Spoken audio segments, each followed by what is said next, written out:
How's it like living in China as a black woman? Hi guys, I'm Mariam. I'm from Benin, West Africa, and I've been in Shanghai for like almost 2 years. Any interesting questions Chinese people always ask you?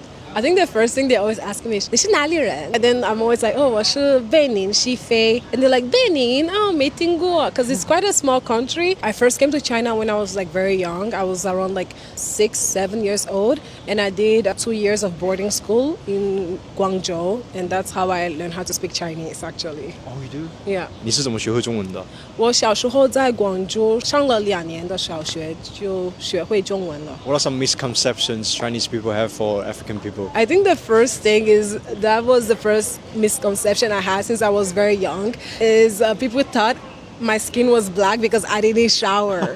So I'm like, no, I shower 2 times a day. It's always gonna be black. I mean, I'm born that way. And they might think that also because I'm black, that means my internal organs are also black, which has been very funny. But it's never out of like hatred, like I said. It's always out of like, ignorance. So you have to educate people. I think living in China as a black woman or as a woman of color hasn't been anything like shocking or anything. The only problem I might have faced is people maybe staring at me, but that's normal because maybe they're not exposed to like people of color usually, but it's never like racism. They're just staring out of maybe curiosity or like amazement, and yeah, it hasn't been anything weird. No. What about online? Have you received any bad comments?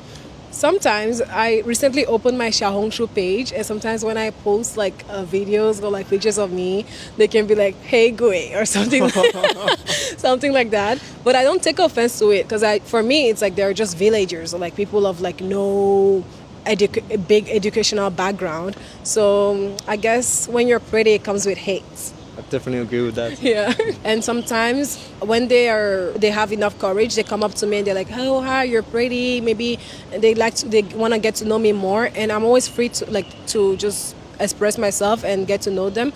But I don't think China has like a racism or like problem and then it hasn't affected my life in any way. No. Shanghai is so westernized and it's so exposed to like the Western culture, and even like the Chinese people here are very open-minded and they're very educated. And also with Shanghai is there are so many things to do. It's always an ever-changing city, like always new things to do, like new people to meet. What about from convenience about life? Very convenient, very smooth. I think that's like one of the only countries I've been to that has been so convenient in my life, because here we use our phones mostly to do most of the things, like maybe for the transport system or like pay for anything or get a cab. So as long as I have my phone, everything it can be done. I only go out with my phone and my lip gloss.